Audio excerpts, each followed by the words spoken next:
예수님은 하늘 아버지께 이렇게 말씀하셨습니다.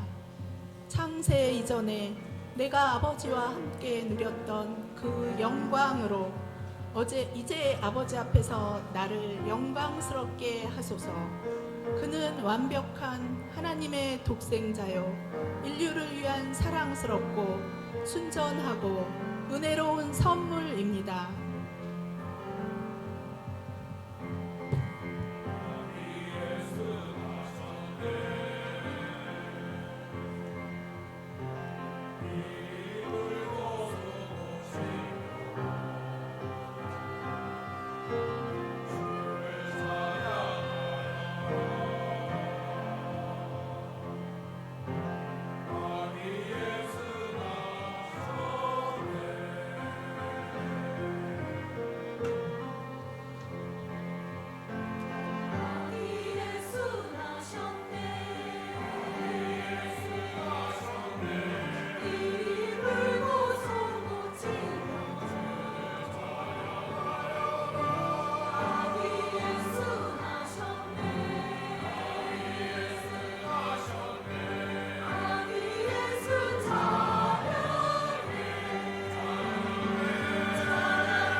거룩하신 내 구주 세상에 내려오셨네.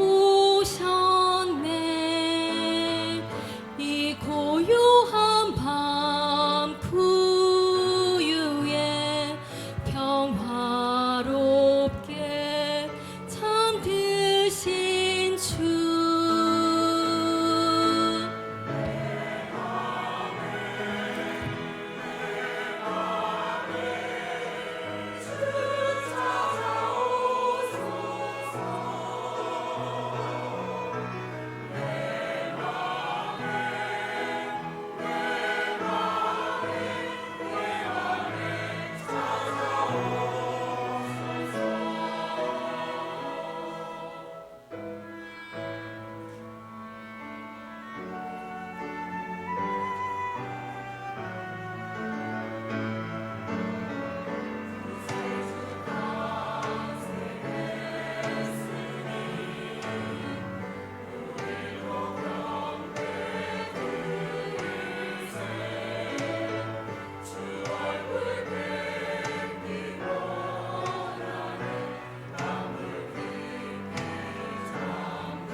귀한 찬양 감사합니다.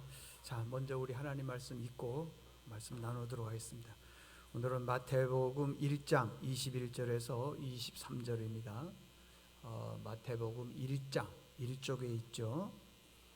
21절에서 23절 우리 다 같이 함께 읽도록 하겠습니다. 오늘은 성탄절이니까 시작. 아들을 낳으리니 이름을 예수라 하라. 이는 그가 자기 백성을 그들의 죄에서 구원할 자이심이라 하니라. 이 모든 일이 된 것은 주께서 선지자로 하신 말씀을 이루려 하심이라. 이르시되 보라, 처녀가 잉태하여 아들을 낳을 것이요 그의 이름은 임마누엘이라 하리라 하셨으니, 이를 번역한즉 하나님이 우리와 함께 계시다 함이라. 아멘. 네, 할렐루야, 할렐루야. 우리 옆 사람과 인사하겠습니다. 메리 크리스마스. 시작. 메리 크리스마스, 메리 크리스마스.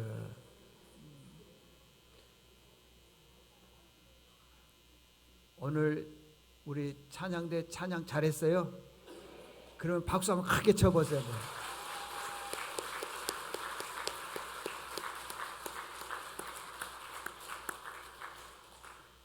오케스트라 잘했어요? 그거 크게 박수 한번 쳐보세요.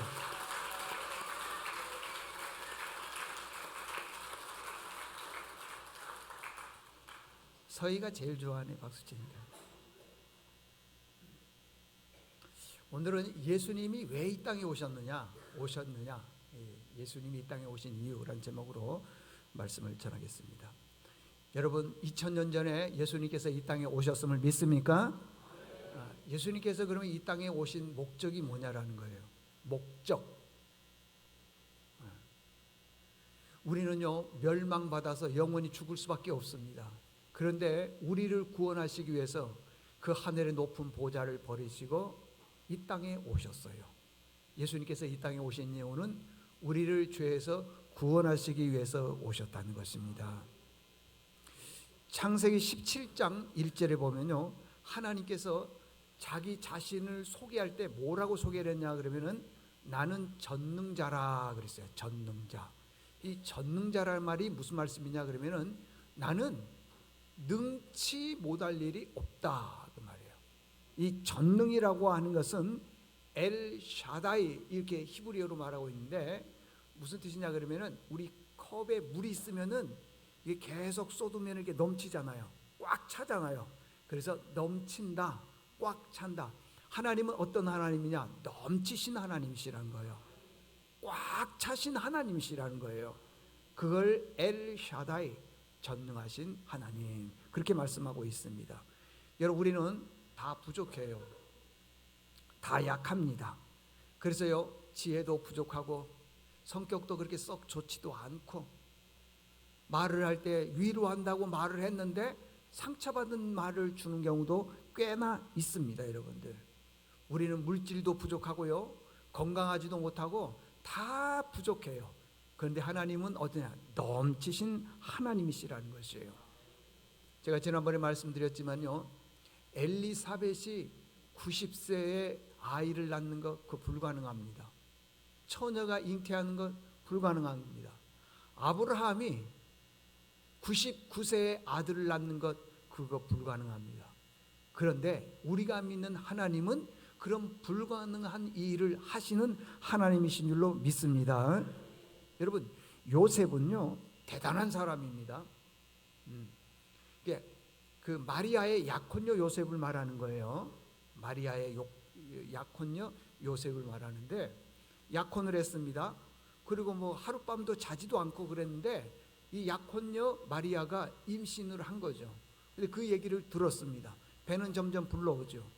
요셉 입장에서 봤을 때는 나는 잠을 자질 않았는데 어떻게 해서 내 약혼녀가 아이를 임신을 했느냐, 마음이 상하지요. 그리고 여러 가지 생각들이 많이 들 거예요. 배신을 느꼈을 것이고, 적개심을 느꼈을 것이고, 정말 저 약혼녀가 내 아내가 될 것인가, 많은 근심 걱정이 있었을 것입니다. 그런데 성경은 뭐라고 얘기를 했냐 그러면은요, 19절에 보니까 요셉은 의로운 사람이라 그를 드러내지 않냐고 가만히 끊고 자여 그랬어요. 첫째는 의로운 사람이라, 그 다음에 두 번째는 드러내지 않았다, 그 다음에 세 번째는 끊었다, 그렇게 얘기했어요. 여기 의롭다고 하는 것은요, 내가 상처가 큼에도 불구하고 그 상처를 준 그 마리아를 통해서 막 삿대질하고 막말하고 옛날 같으면 돌로 치고 그러지 않았다라는 것입니다. 그는 하나님 앞에서 신실했어요. 왜 신실했느냐 그러면은 천사가 들려준 말씀이 있어요. 요셉아, 네 약혼녀 여자가 임신을 했는데 그것은 어떤 남자들을 통해서 임신한 것이 아니라 성령으로 임신을 했다. 그 아이는 인류의 구원자 예수님이다 했더니 그 말을 신실하게 믿었다는 거예요. 믿었다는 겁니다. 그러니까 다시 얘기하면 의롭다고 하는 것은 천사의 말을 그대로 받아들였다는 것입니다. 그래서 요셉이 그러는 거예요. 우리가 믿는 하나님 어떤 하나님이냐? 신실하신 하나님이라는 거예요. 정직하신 하나님이시라는 것입니다. 드러내기 싫다 그 말은 사람들에게는 다 약점이 있습니까 없습니까? 있죠. 다 약점이 있어요. 아무리 그 사람이 똑똑하고 일을 잘한다 하더라도 약점이 있어요. 근데 그 약점을 드러내지 않았다. 약점을 드러내지 않았다는 거예요. 우리는 어때요? 누군가가 잘못하면은요, 잘못을 자꾸만 들춰냅니다. 그것까지는 좋지만은요, 이런 사람도 있어요. 그 사람이 잘못했는데, 조금 잘못했는데요, 부풀려 막 더 잘못했다고 그렇게 얘기하는 그런 경우도 있더라고 하는 것입니다. 여기 창세기 9장에 보면은요, 노아가 낮에 술을 먹었어요. 술을 먹었는데 얼마나 많이 먹었는지는 모르지만은 아마 몸이 뜨거웠는지 어떤지 모르지만은 옷을 이렇게 벗고 잔 거예요. 그런데 노아에게는 세 아들이 있습니다. 셈과 함과 야벳이 있었는데 그 가운데 함이라고 하는 그 아들이 얼떨결에 아버지 방에 들어가서 보니까 아버지가 주무시는데 보니까 부끄러움을 드러냈더라는 것입니다. 그러면 어떻게 해야 될까요? 뒤꿈치로 가서 살짝 아버지의 그 부끄러운 모습을 덮어드려야 되는데 그게 아니라 형들에게 와가지고 동생에게 와가지고 셈과 야벳에게 와가지고는요 아버지가 부끄러웠단 말이야. 그래서 막 들춰내더라는 겁니다. 네? 아버지가 술을 얼마나 많이 먹었으면은 저렇게 부끄러운 행동을 하느냐고. 그때 그 얘기를 들었던 셈, 야벳 두 아들이 이 이불 같은 걸 가지고 뒷걸음질했다 그래서 성경에서요. 뒷걸음질해서 아버지의 부끄러운 부분을 이렇게 감추어 뒀다. 그렇게 얘기하고 있습니다. 보십시오, 여러분들. 어떤 사람들은 누군가가 잘못하면 그것이 그 사람에게 호기가 되는 거예요. 그래가지고 계속적으로 공격하는 사람들이 있는가 반면에 또 어떤 사람들 같은 경우에는요 허다한 그런 모든 잘못들을 다 덮어주는 사람이었다고 하는 것입니다.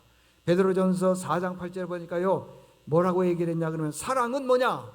허다한 죄를 덮는다 그랬어요. 여러분들 사랑하는 사람이 되려면 제일 먼저 뭘 해야 되냐 그러면은 상대의 실수, 잘못을 덮어줄 줄 알아야 돼요. 여러분 이런 설교는요 듣기 싫다 하지만은요 평생 여러분이 하나님 앞에 갈 때까지 이 설교 듣는 거예요. 그러니까 얼른 빨리 내가 돌아서야 돼. 내가 미운 사람, 싫은 사람이 있다 하더라도 그 모든 것들을 다 덮어줘야 돼. 덮어줄 때 기적이 일어납니다. 믿습니까? 성경에 보면은요 요셉이 나옵니다. 이 요셉은 이제 마리아의 요셉 말고 야곱의 아들들 요셉이 나오는 거예요. 참 요셉은 대단한 사람이에요. 보니까요. 꿈을 꿔서 형들에게 얘기했더니 그 꿈 이야기했다고 해서 형들이 말이에요 10명이 그냥 벌떼처럼 달라들어가지고 이 요셉을 쳐서 죽이려고 그러는 거예요. 그때 큰형 루벤이 우리 죽이지 말자. 조금 있다 보니까 저기 보니까 이스마엘 상인이 오니까 이스마엘 상인들에게 이 동생을 팔자. 그래서 팔았어요. 여러분 구약 시대에 인신매매가 있었어요. 그것도 자기 동생을 파는 거예요. 그러고 난 다음에 세월이 많이 흘렀습니다. 그 많은 세월이 흘렀을 때에 형들은 어떻게 생각을 했느냐? 내 동생 요셉은 죽었을 거라고 생각하는 거죠. 근데 웬걸요? 하나님이 요셉과 함께 하셨습니다. 아멘? 함께 하셨어요. 그랬더니요, 애굽의 총리가 되었습니다. 근데 어느 날 갑자기 이 이스라엘 나라에 흉년이 오기 시작을 하는 거예요. 먹을 게 없습니다. 그때 형제들이 그 식량을 사러 애굽에 왔는데 그 모든 것들을 관할하는 사람이 누구냐? 동생 요셉이 애굽의 총리가 돼서 식량 전체를 관할하고 있는 거예요. 저기 보니까요, 형들이 오는 거예요. 세월이 많이 흘렀기 때문에 벌써 동생도 많이 컸겠죠, 요셉도. 그리고 애굽의 총리라는 것 때문에 감히 얼굴을 쳐다보지도 못하는 거예요. 요셉 입장에서 봤을 때는요, 얼마든지요, 자기 형들을 보복할 수 있을 거야. 아마 때는 이때다. 그리고 난 다음에 조금 있다가요, 그 요셉이 형들에게 얘기를 하는 거예요. 나는 형님들이 나를 팔았던 요셉입니다. 여보십시오, 여러분들. 그 동생이 죽을 줄도 알았는데, 죽은 줄로 알았는데 애굽의 총리가 되었다? 이게 보통 문제가 아니잖아요. 그래서 그 형들이요, 아, 이제는 우리는 죽었다 그러면서 큰 걱정을 하고 있을 그때 요셉이 그러는 거예요. 허물을 덮어주는 거예요. 형님들이 나를 팔아서 죽인 줄로 생각하고 있지만은 그게 아니고 하나님이 우리를 구원하려고 나를 먼저 애굽 땅에 보낸 겁니다. 지금 식량이 없어서 먹어 죽으려고 그러잖아요. 먹지 못하니까. 그러더라는 것입니다. 그러니까 그 형제들의 모든 것들을 어떻게 해요? 다 덮어주더라는 것입니다. 여러분, 덮어줄 때 기적이 일어날 줄로 믿습니다. 그러니까 그 요셉은요, 형님들을 다 어떻게 해야 살렸어요. 살려. 보복하지 않았다는 것입니다. 여봐라, 저놈들을 다 죽여라 그러지 아니하고요, 형님들이 나를 죽이는 게 아니라 우리를 구원하려고 먼저 나를 애굽 땅에 보낸 것뿐입니다. 누가? 하나님이 그렇게 하셨습니다. 다 살리잖아요. 여러분, 정죄하고 그 사람에 대해서 핍박할 때 사람이 사는 것이 아니라 덮어줄 때, 관대하게 대해줄 때 사람이 사는 줄로 믿습니다. 종로에 가면요, 인사동이 있습니다. 인사동. 거기 인사동에 가면은 숭동교회가 있어요. 그 숭동교회가 있는데 그 교회는 누구만 다니느냐 그러면은 그 양반들만 다니는 교회. 양반들. 다른 사람은 못 가. 양반들만. 근데 어느 날 그 교회 누가 등록을 했느냐 그러면 백정이 등록했어요. 백정. 근데 그때 얼마나 배고프고 춥고 그런지 몰라요. 그래서 백정이 그 교회를 등록을 한 거예요. 근데 그 교회를 누가 이게 잘 담임을 했냐 그러면 선교사 마삼열 선교사님이 그 교회를 담임하게 됐어요. 이분이 이제 여기 불 한번 꺼볼래요? 잘 보이려나? 잘생겼죠?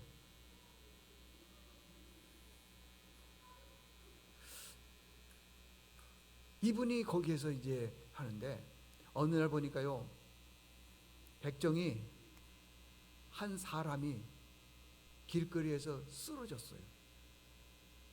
근데 그 교회에 다니던 양반들, 교인들이 아무도 쓰러진 사람에 대해서 이렇게 세워주질 않는 거예요.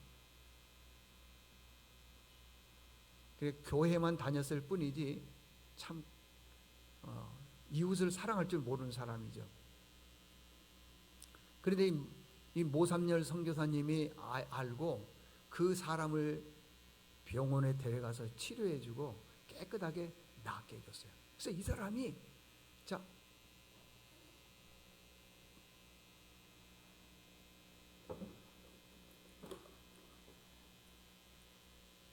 이분들은 외국인 선교사입니다. 선교사, 외국인 선교사. 그런데 이 사람이 백정이 예수를 믿기 시작을 한 거예요. 열심히 예수 믿기 시작한 거예요. 자, 백정의 사진 한번 보여주세요. 백정 이렇게 생겼어요. 백정들이. 다른 사진 보여주세요.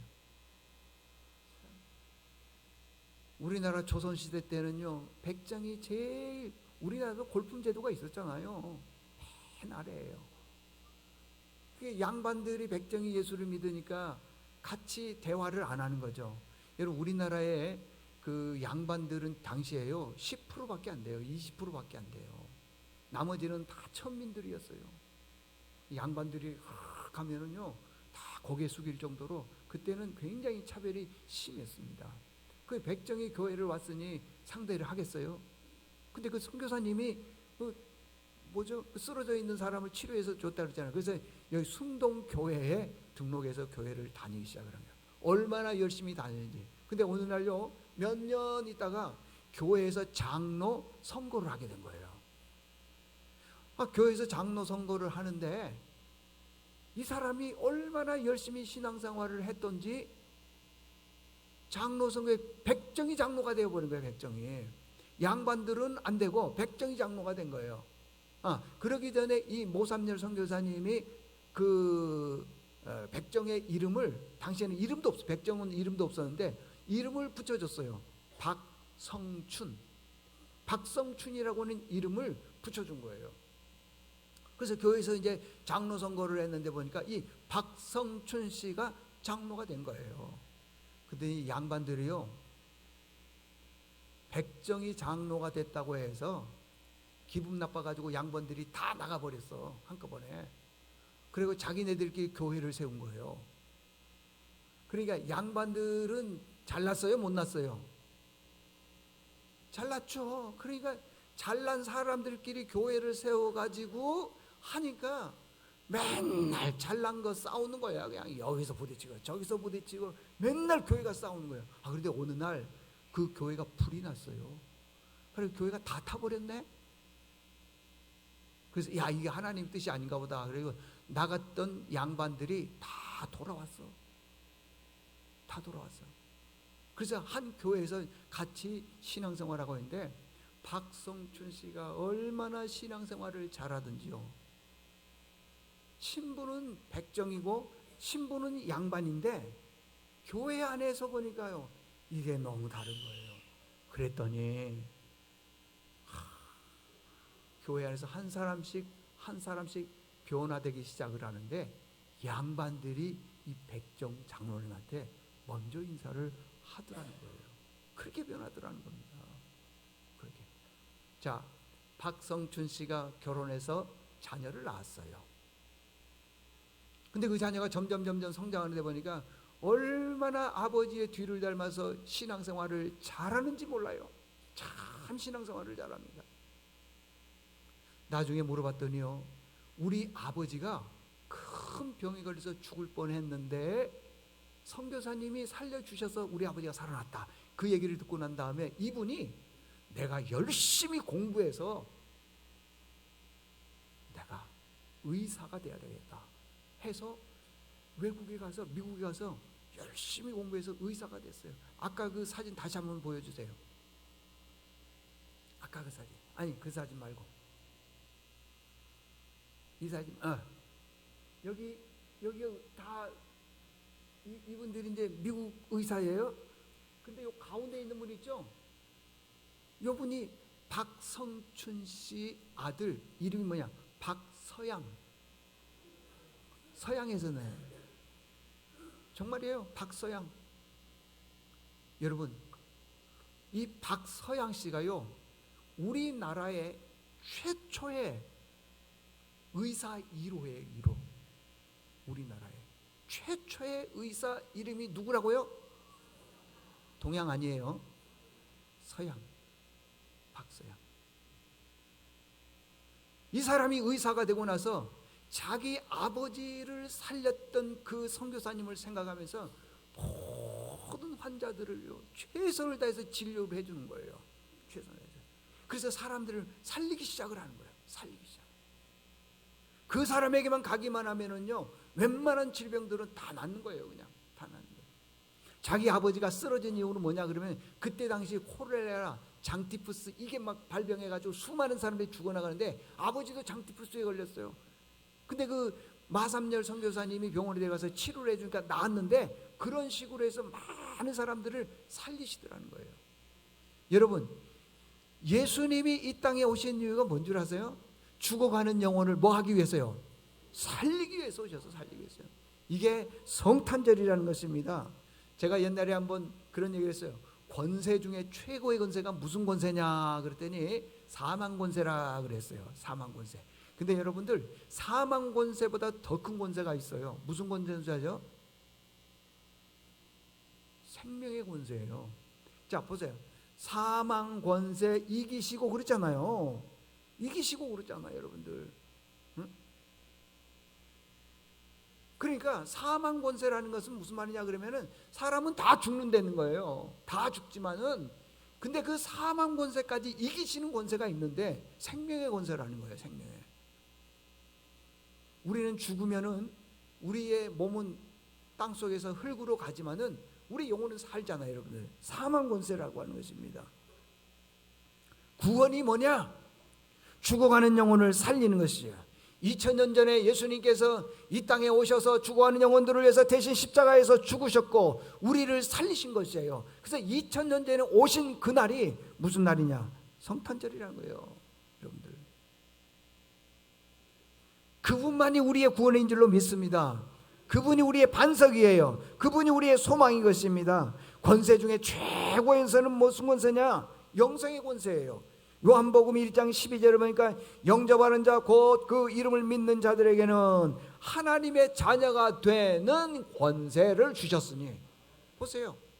권세 중에 최고의 권세가 사망 권세라 그러지만 사망 권세도 이기는 권세가 뭐냐? 생명의 권세라는 것입니다.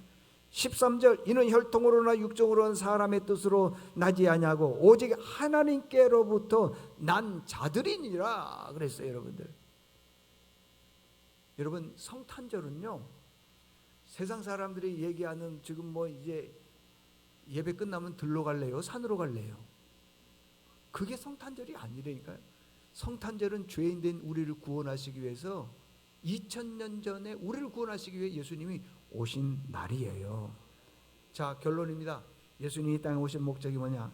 죄인 된 우리를 뭐 하시기 위해서? 구원하시기 위해서.